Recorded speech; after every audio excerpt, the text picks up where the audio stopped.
우리가 등산을 할 때 말입니다. 산에서 길을 잃었을 때 어떻게 해야 될까? 여러 가지 방법이 있을 것입니다. 근데 가장 먼저 떠올려야 할 것이 뭐냐면 정상으로 올라가야 된다라고 하는 거예요. 높은 곳에 올라가서 왜 올라가는 겁니까? 내려갈 길을 다시 보는 것입니다. 낯선 길을 갈 때도 마찬가지죠. 낯선 길을 갈 때 우리는 어떻게 내가 가야 할 곳에 갈 수 있을까? 무엇보다도 방향을 놓치지 않으면 헤매지 않습니다. 근데 헤매지 않으려면 그 방향을 정확히 알고 가야 되는 것이죠. 오늘 말씀과 연관되어진 배도 마찬가지입니다. 바다를 망망대해를 항해하는 배도 이 사람들도 무엇이 가장 중요한가? 물론 여러 가지 상황들이 있겠습니다만은 어디를 목적지를 향해 나아갈 때는 무엇이 가장 중요합니까? 요즘에 GPS가 있어서 참 괜찮은데 옛날 시급하면은 나침반이 꼭 필요한 것이죠. 나침반이 가리키는 방향을 놓치지 않고 그것을 그대로 나아가야 된다라고 하는 것입니다. 이렇듯 오늘 우리의 삶도 저와 여러분들의 삶도 그 인생의 방향을 놓치지 않는 것이 무엇보다 중요하다 하겠습니다. 우리 인생에 흔들릴 때에 가장 위험한 것은 그러므로 무엇입니까? 우리를 흔드는 풍랑, 우리를 에워싸고 있는 상황, 그리고 우리에게 닥친 문제가 아니라 무엇이 문제입니까? 내 자신이 문제인 것이죠. 내 자신이 관건이라는 것입니다. 풍랑이 있는 중에도 그러므로 놓치지 말아야 할 그 한 가지, 방향을 잃지 않는 것. 그러기 위해서는 그 방향성을 제대로 잡고 나아가는 것이 분명히 필요한 것이죠. 오늘 말씀 가운데도 이와 비슷한 경험을 하고 있는 이들이 있습니다. 누구입니까? 예수님의 제자들이죠. 그들을 오늘 만나볼 수 있는데 예수님께서 제자들과 함께 같이 배를 타고 가다가 풍랑을 만나게 됩니다. 거대한 파도가 배를 덮치게 됐습니다. 그때 제자들이 정신이 혼미해졌습니다. 혼미백산한 거죠. 그런데 하필 이때 예수님께서 피곤해서 잠을 청하고 계셨던 겁니다. 그래서 제자들은 풍랑 앞에서 우리가 죽게 되었습니다. 우리가 죽게 되었습니다라고 소리치면서 예수님을 흔들어 깨우는 것이죠. 그런데 잠에서 깬 예수님은 풍랑을 먼저 잔잔케 하신 것이 아니라 제자들을 먼저 꾸짖으십니다. 그리고 난 다음에 풍랑을 잔잔케 하시는 내용이 오늘 말씀의 내용인 것이죠. 여러분 항상 드리는 말씀 가운데 하나이지만 신앙생활을 하다 보면 내 생각과 다른, 내 기대와 다른, 또는 내 기도와 다른 응답하시는 그 하나님을 경험할 때가 있어요. 이때 우리가 바른 신앙 가운데 서 있는 사람이라고 한다면 그것이 하나님의 사인인 줄 알고 있겠지만 여튼 오늘 이 제자들과 같이 작은 믿음의 사람이라고 소유한 사람이라고 한다면 아무래도 흔들릴 수밖에 없겠죠. 오늘 제자들은 풍랑을 당한 자신들을 당연히 예수님이 구할 것으로 기대했어요.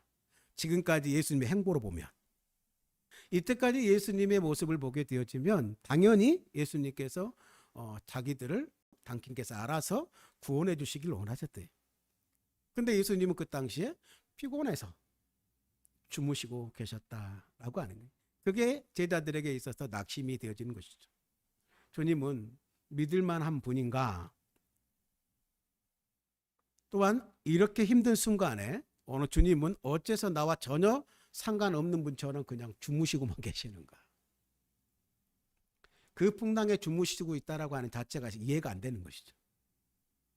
그렇죠? 제자들은 불안해진 것이죠. 지금까지 예수님으로 본다면 이 상황 가운데 예수님이 이렇게 일하셔야 돼 마땅한데 그것을 해주지 않는 거예요. 지금까지 우리가 알고 있고 배우고 있고 경험한 예수님은 이런 분이 아니라는 것이죠. 그러면 어떻게 합니까? 그렇게 하시는 예수님의 행위에 뭔가 있다는 사실을 우리가 알아야 되는데 그 상황이 닥친 문제가 너무 커서 베드로가 바다를 건너다가 그 파도를 보고 물에 빠진 것처럼 그 예수님의 의도를 보지 못하고 먼저 보여 예수님을 흔들어 깨우는 것이죠. 결정적인 그 순간에 하나님의 도움이 되지 않을 때가 분명히 있어요. 그래서 이 결정적인 순간에 하나님의 도우심이 되지 않을 때 가장 힘들고 어려운 그 순간에 하나님이 보이지 않고 하나님이 주무시는 것처럼 느껴질 때, 침묵함으로 느껴질 때, 그럴 때 당연히 불안하고 낙심하게 되는 것이죠. 이때 가장 큰 위기는 뭐냐면 그들이 죽는 위기가 아니라 하나님을 의심하는 것입니다. 할렐루야. 사람을 오해하는 것은 하나님이 풀어줄 수 있어요. 근데 하나님을 오해하는 것은 하나님이 풀어줄 수가 없어요. 하나님을 오해하면 그러므로 신앙의 큰 위기를 맞이하게 되는 것이죠.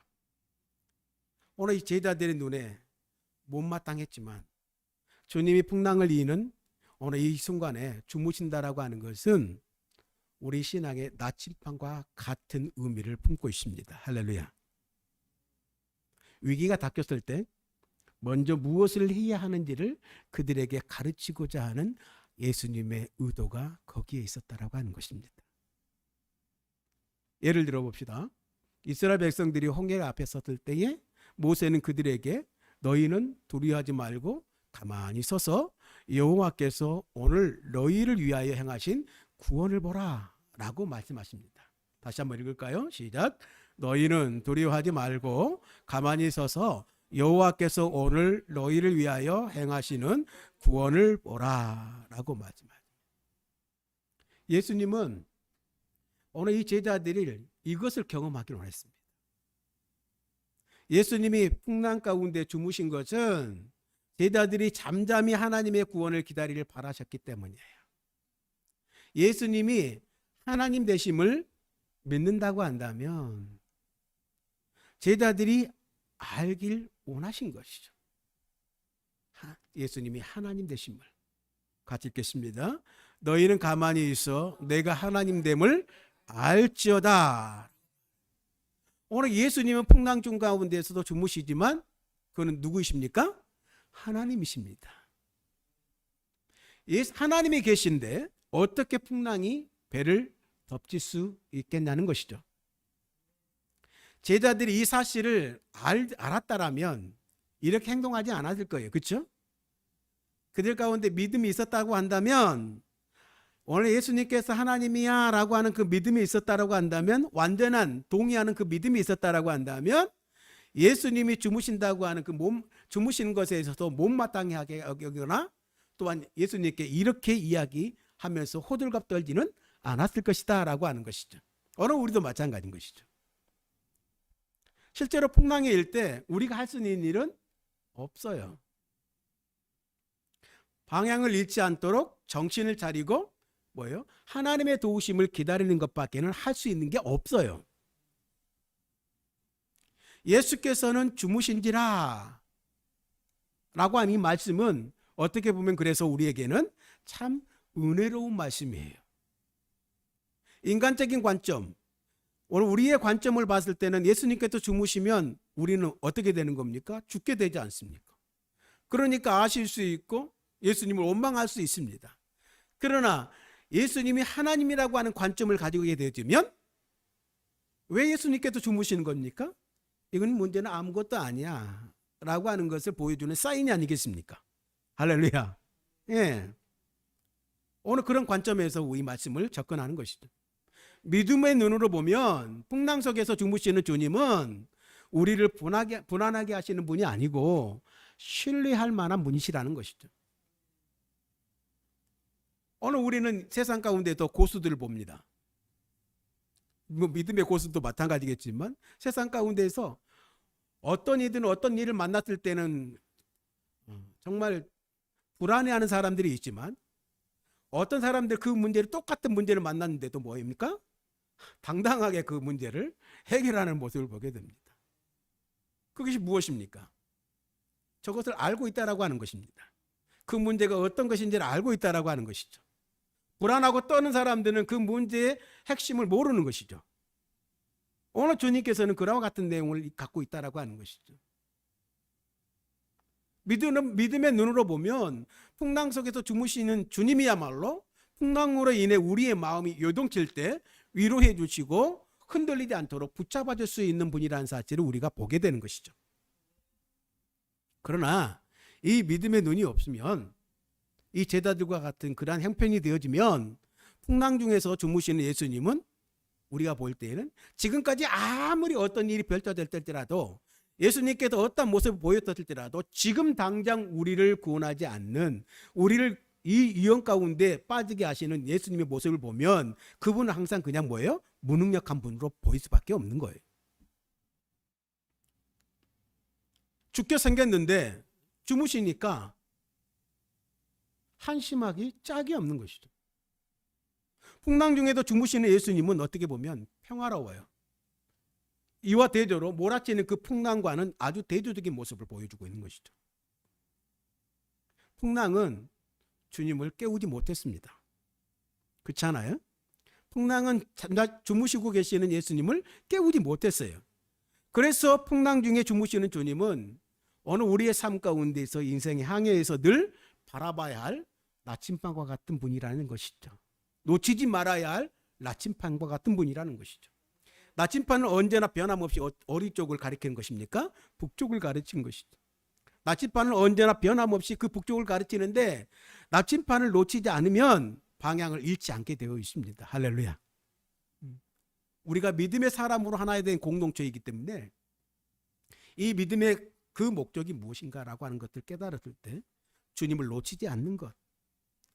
그러므로 위기를 만났을 때, 어려움 만났을 때 어떻게 보면 어린아이와 같은 마구간에 누이셔서 주무시는 예수님의 모습처럼 피곤하여서 주무신 예수님의 모습, 그런 고요한 그 주님을 바라볼 수 있어야 된다라고 하는 것입니다.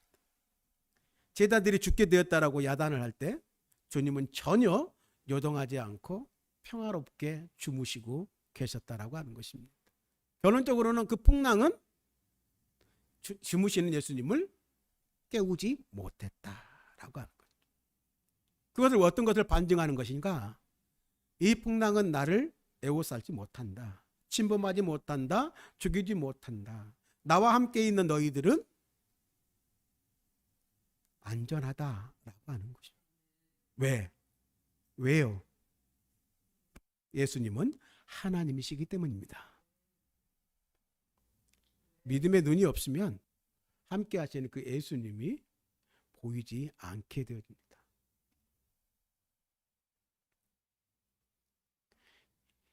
이러한 자들의 고백이 이런 고백이에요. 함께 읽겠습니다. 그 제자들이 나와 깨우며 이르되 주여 구원하소서, 우리가 죽게 되었나이다. 제자들이 깊이 잠든 예수님을 깨워야. 풍랑은 예수님을 깨우지 못했지만 제자들이 흔들어서 깨우는 바람에 잠에서 깨시는 예수님이셔요. 그런데 예수님이 왜 제자들이 깨우고서야 일어나셨을까? 사납게 배를 덮치는 그 풍랑에는 왜 잠을 깨지 않으셨을까? 오늘 예수님이 잠에 깨신 것은 믿음 없는 제자들 때문이었습니다. 할렐루야. 주님은 깨어나서 첫 마디가 이 말입니다. 같이 읽겠습니다. 어찌하여 무서워하느냐? 믿음이 작은 자들아 라고 말해요. 풍랑을 먼저 잠잠케 한 것이 아니라, 오늘 제자들이 원하는 그 풍랑을 잠잠케 하는 것이 아니라 제자들 가운데 있는, 속에 있는 믿음을 꾸짖으신 것입니다. 믿음이 있지만 작은 믿음이라고 하는 것이죠. 예수를 믿지만 예수를 온전히 따르지 못하는 것이라고 말하고 있는 것이죠. 예수님은 잠에서 깨어나자마자 제자들을 책망하게 됩니다. 여기서 믿음이 작다라고 하는 것은 여러 가지 의미로 해석할 수가 있겠지만 이렇게 표현할 수가 있겠어요. 오늘은 제자들이 일어난 그 사건보다 주님을 작게 본 겁니다. 믿음이 크다면 일어난 사건보다 주님이 크게 보였을 것입니다. 제자들의 믿음이 작았다. 믿음이 작으면 사건에 따라 반응하게 됩니다. 상황에 따라 반응하게 됩니다. 문제에 따라 반응하게 됩니다. 믿음이 크면 사건이 크건 작건 영향을 받지 않는다는 것이 오늘 가르침입니다. 우리는 사건 때문에, 상황 때문에, 문제 때문에 죽는 것이 아니에요. 이 세상을 살아가는 예수님이 가르쳐주는 삶의 원리는 그거예요. 우리가 시선을 놓치기 때문에 죽는 겁니다. 주님을 향한 시선을 잃어버리지 않으면 절대로 죽지 않는다는 거예요. 풍랑은 오늘 우리를 휩쓸어 가지 못합니다. 시선을 놓치기 때문에 파도에 휩쓸리는 것이에요. 시선을 주님께 고정해야 한다고 하는 거예요. 그래야 오늘 살 수 있다. 아이들은 무릎 정도의 깊이에서도 물에 빠져 죽는다고 합니다. 어떨 때 죽느냐? 여기에서 일어서면 되는데 그 물의 공포에 사로잡혀가지고 일어서지 못해서 죽는다라고 그래요. 우리도 그럴 수 있어요. 마찬가지로 우리가 주목하는 거대한 파도는 사실은 대수롭지 않는 것일 수 있습니다. 예수님은 제자들을 깨우는 소리에 일어나셔서 먼저 제자들을 책망하셨어요. 파도를 먼저 꾸짖는 것이 아닙니다. 제자들이 요구하는, 제자들이 원하는 그 기도를 먼저 들어주지 않으셨어요. 그 기도를 먼저 들어주지 아니하시고 그들의 믿음을 먼저 책망하셨다라고 하는 거예요. 짚어주셨다라고 하는 거예요.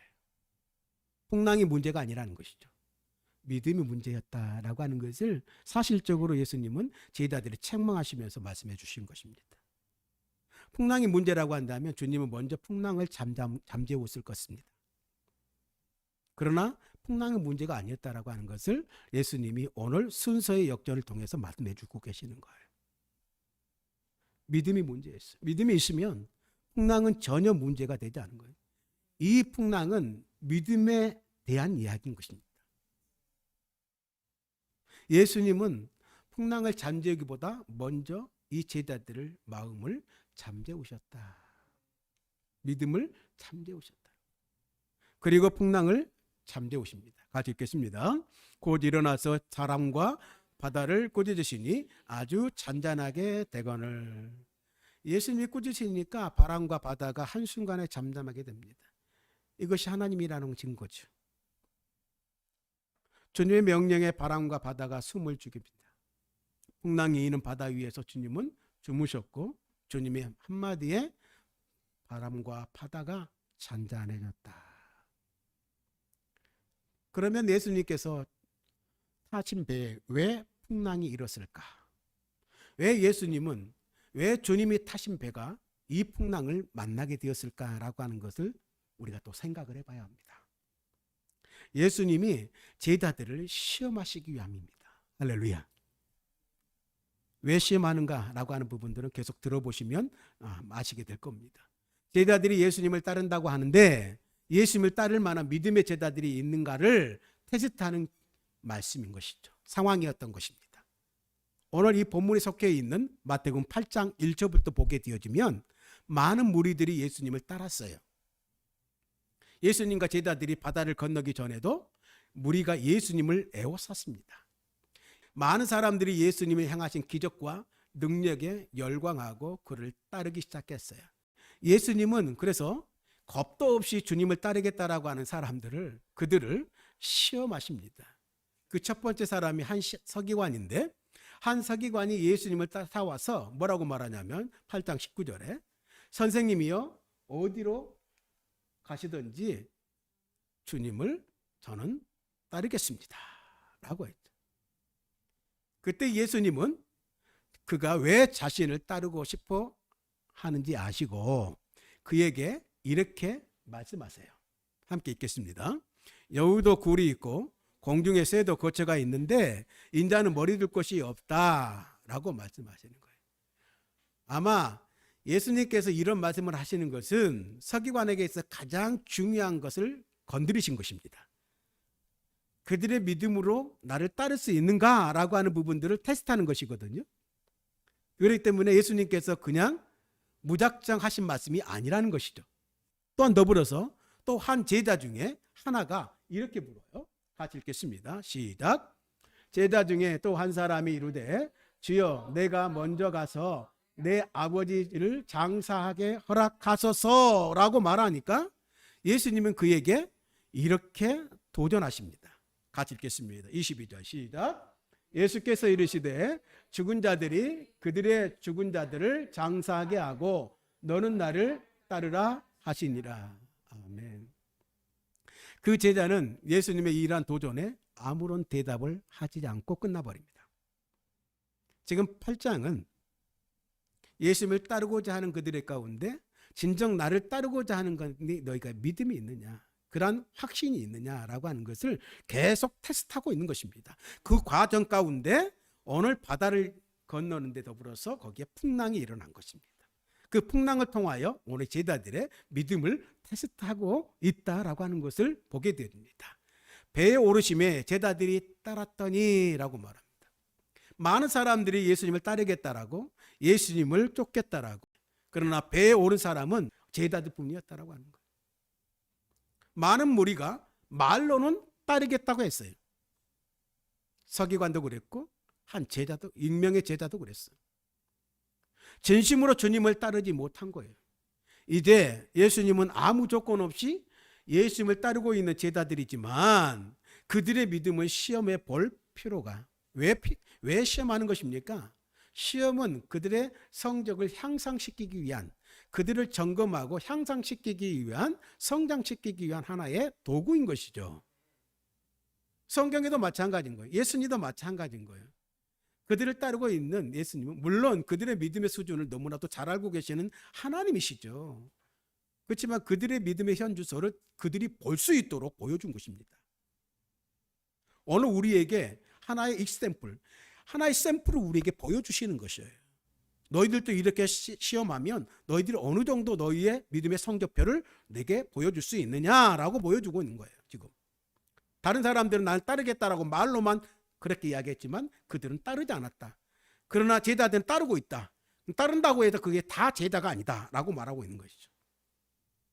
그들의 믿음에 시험해 볼 필요가 느꼈다라고 하는 거예요. 오늘 우리도 마찬가지인 거예요. 우리가 주님을 따른다고 하지만요, 우리 안에는, 그 믿음 안에는, 믿는다고 하지만 그 믿음 안에는 불순물이 가득 차 있어요.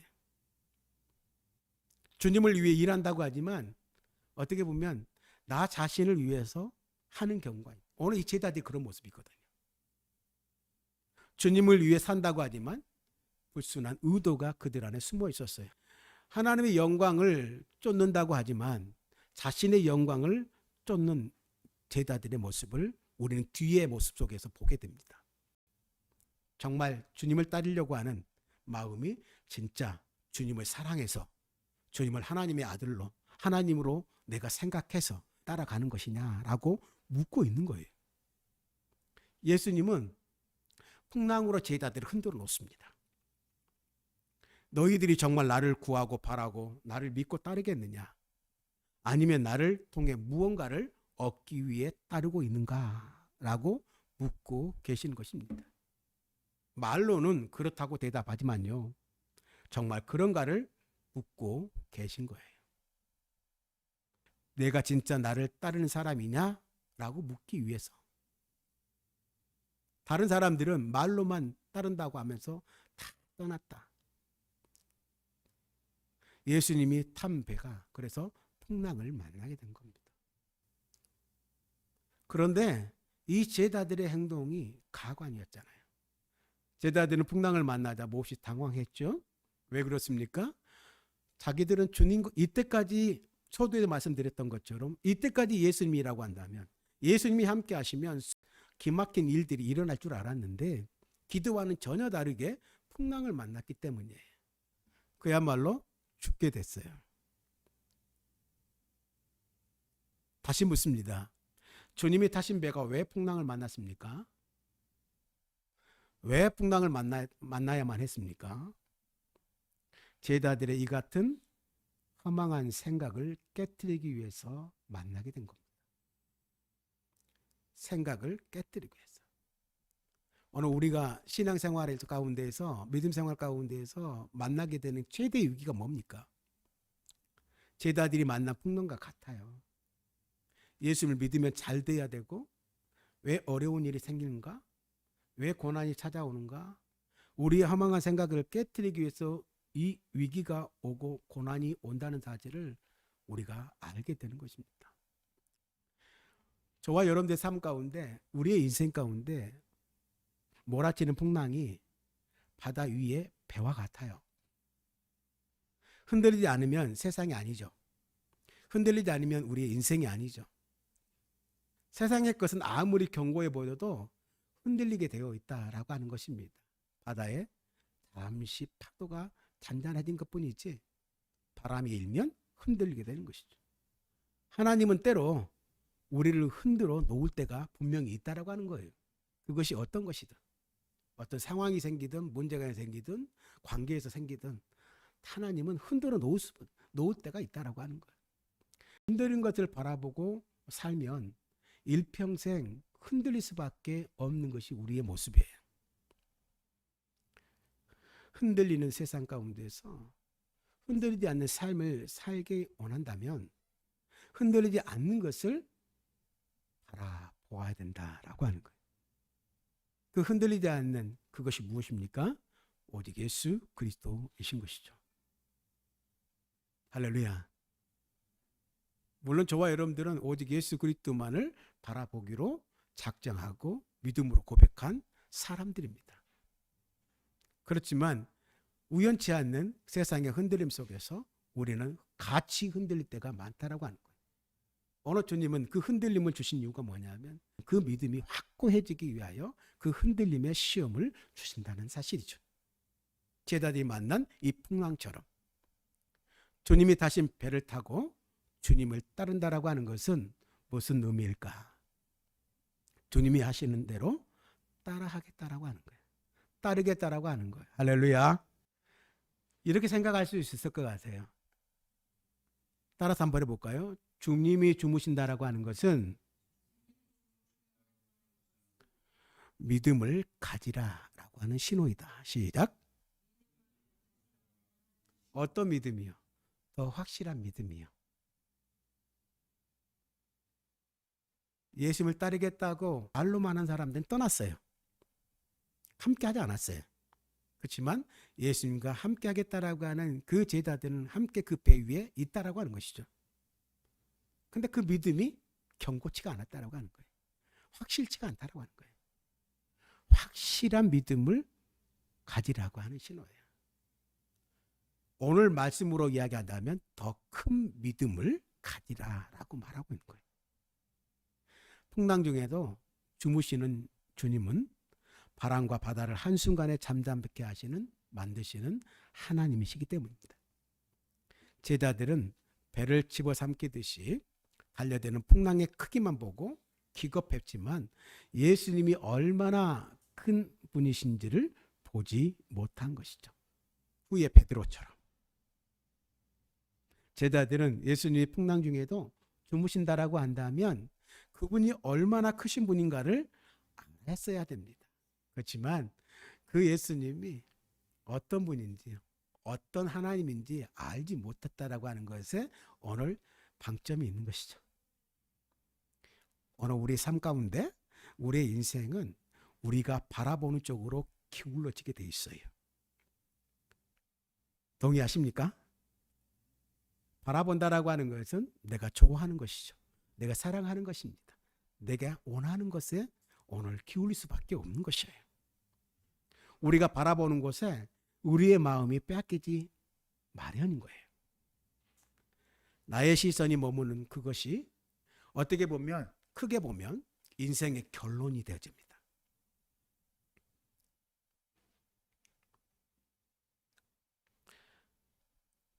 요트는요, 바다를 여행할 때 참 재미있는 어떤 여행의 어떤 수단이죠.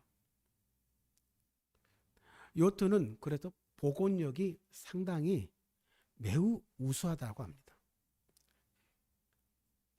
아무리 흔들려도 그 많은 그 큰 파도를 헤치고 나가도 삼켜지지 않아요.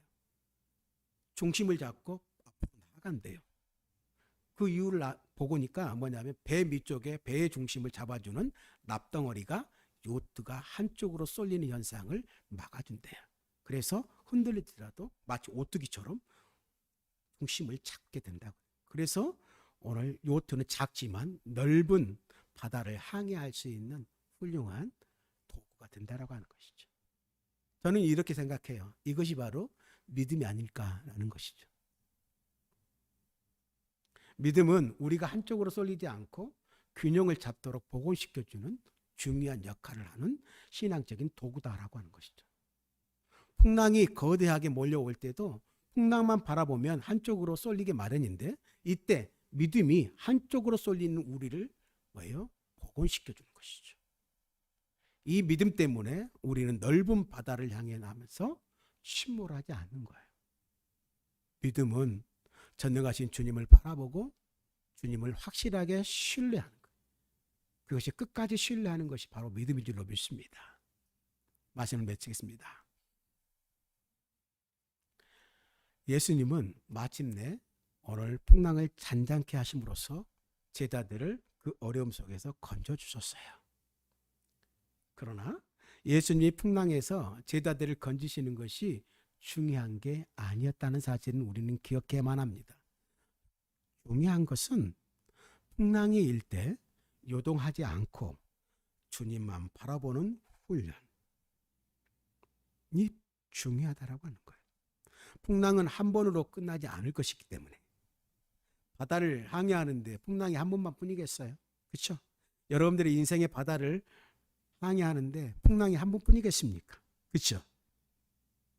한 번으로 끝나지 않을 것이기 때문에 오늘 그 풍랑이 올 때 우리의 나침반이 되어주시는 주님을 즉각 바라보는 훈련, 이것이 가장 중요한 핵심이라는 사실입니다. 그런데 한 가지, 오늘 말씀을 마치면서 한 가지 위로가 되는 건 뭐냐면, 저는 그렇게 생각했어요. 그래도 주님이 그 문제 많은 제자들과 함께 했기 때문에 그나마 다행이다라고 하는 거예요. 주님이 그들과 함께 그 배 한 공간에 있었다라고 하는 거예요. 내가 사망의 음침한 골짜기로 다닐지라도 해가 두려워하지 않을 것은, 해를 두려워하지 않을 것은 주께서 나와 함께 하심이라. 그 약속 때문에 내가 세상 끝날까지 너희와 항상 함께 하리라 라고 하는 부활하신 주님께서 남아있는 그 제자들에게 약속하신 그 약속 때문에 오늘 주님은 오늘 우리와 함께 하시는 주님이십니다. 할렐루야. 이 약속이 어떻게 보면 믿음이 적은 이 제자들보다 더 작은 믿음, 겨다시보다 못한 믿음을 가지고 있는 우리 가운데 주님이 함께 하심이 얼마나 위로가 되는가. 주님이 우리와 함께 하심으로 어떤 광풍도 우리 삶을 덮을 수가 없다는 사실. 우리는 다만 광풍 중에 우리와 함께 하시는 주님을 바라보기만 한다면 때로 하나님은 우리의 기도에 침묵하고 일관하실 때가 있죠. 예수님이 풍랑 중에도 배에서 주무셨듯이 하나님은 죽겠다고 아우성치는 우리를 돌보지 않은 것 같은처럼 그렇게 보일 때가 있겠죠. 그러나 하나님은 절대 무능한 분이 아니시다는 사실, 하나님이 절대 무능해서 침묵하신 것이 아니라는 사실, 하나님은 우리의 인생 가운데 몰아치는 그 수많은 이 광풍과 같은 것들을 한마디 말씀으로 잔잔케 하실 수 있는 분임을 우리가 안다면, 그러므로 침묵으로 일관하시는 하나님을 어떻게 해야 돼요? 의심하지 마셔야 됩니다. 몇 날 며칠을 부르짖어 기도했는데 아무 말씀도 안 한다고, 하나님은 우리를 애면한다고, 주무신다고, 무력하시다고, 무능하시다고 의심하지 않는 믿음. 하나님이 침묵하실 때 우리를 돌보지 않으신 것처럼 느껴질 때, 그때가 바로 어떤 때입니까? 우리의 눈을 들어 하나님을 바라볼 때인 것입니다. 아멘. 하나님은 침묵하심으로 시험하신다는 것입니다. 여기서부터 우리의 믿음의 싸움이 시작되는 거예요. 할렐루야. 여러분들의 삶 가운데 이 믿음의 싸움은 인생의 곳곳에 숨겨져 있습니다. 이 싸움에서 이기려면 어떻게 해야 되는 것입니까? 풍랑보다 더 크신 하나님을, 우리 안에 계신 믿음의 온전하신 주가 되신 예수님을 바라볼 수 있는, 우리 시선을 놓치지 않는 인생의 우리의 나침반이 되어주시는 예수님을 끝까지 신뢰하고 그분으로 나아갈 수 있는 오늘 우리가 되어지길 간절히 바랍니다. 우리 인생의 몰아치는 풍랑은 매우 위협적일 것입니다. 그렇더라도 절대 우리의 나침반이 되신 주님을 잃어보지 않는 그 주님과 함께 우리와 함께 하시겠다고 하시는 그 약속의 그 주님과 함께 끝까지 우리의 믿음의 행보를 이어갈 수 있는 복된 우리 모든 성도들, 우리 교회가 되어지길 주님의 이름으로 축복합니다.